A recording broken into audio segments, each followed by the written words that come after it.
Tom O'Connor joins me now live from Staten Island in New York. He's a senior foreign policy writer at Newsweek. Welcome. So Thank you very much for having me. what realistically can we expect from this video call today?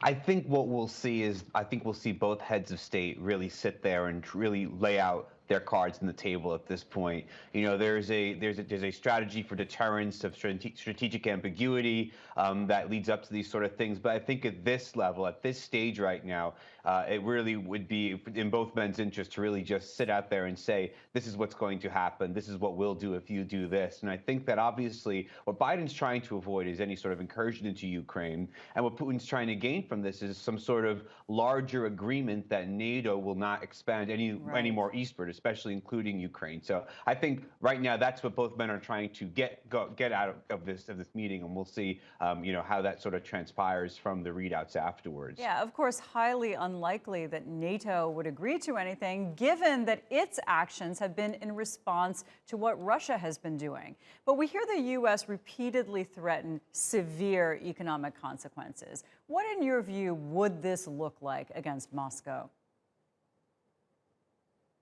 Some of the reporting out there is suggesting that one of the more dramatic options could be to cut Russia off of the SWIFT system, essentially cutting it out of most U.S. financial networks, which is obviously the lion's share of much of global finance and markets. So obviously that would be quite a dramatic step to take. At the same time, the issue with this, and I've said this before, even on this program, is that the more you sanction Russia, the more you sort of encourage the construction of these sort of alternative systems that are already kind of being set up because of existing sanctions against Russia, and of course the likes of China and other countries out there. So there is sort of an architecture, an infrastructure of sanctions dodging networks out there already, and to cut Russia, one of the world's largest economies, out of that certainly would only encourage further sort of development there on that front. So there is sort of a risk to doing that. Yeah, very good point. And of course, thus far, sanctions against Russia have not really affected behavior.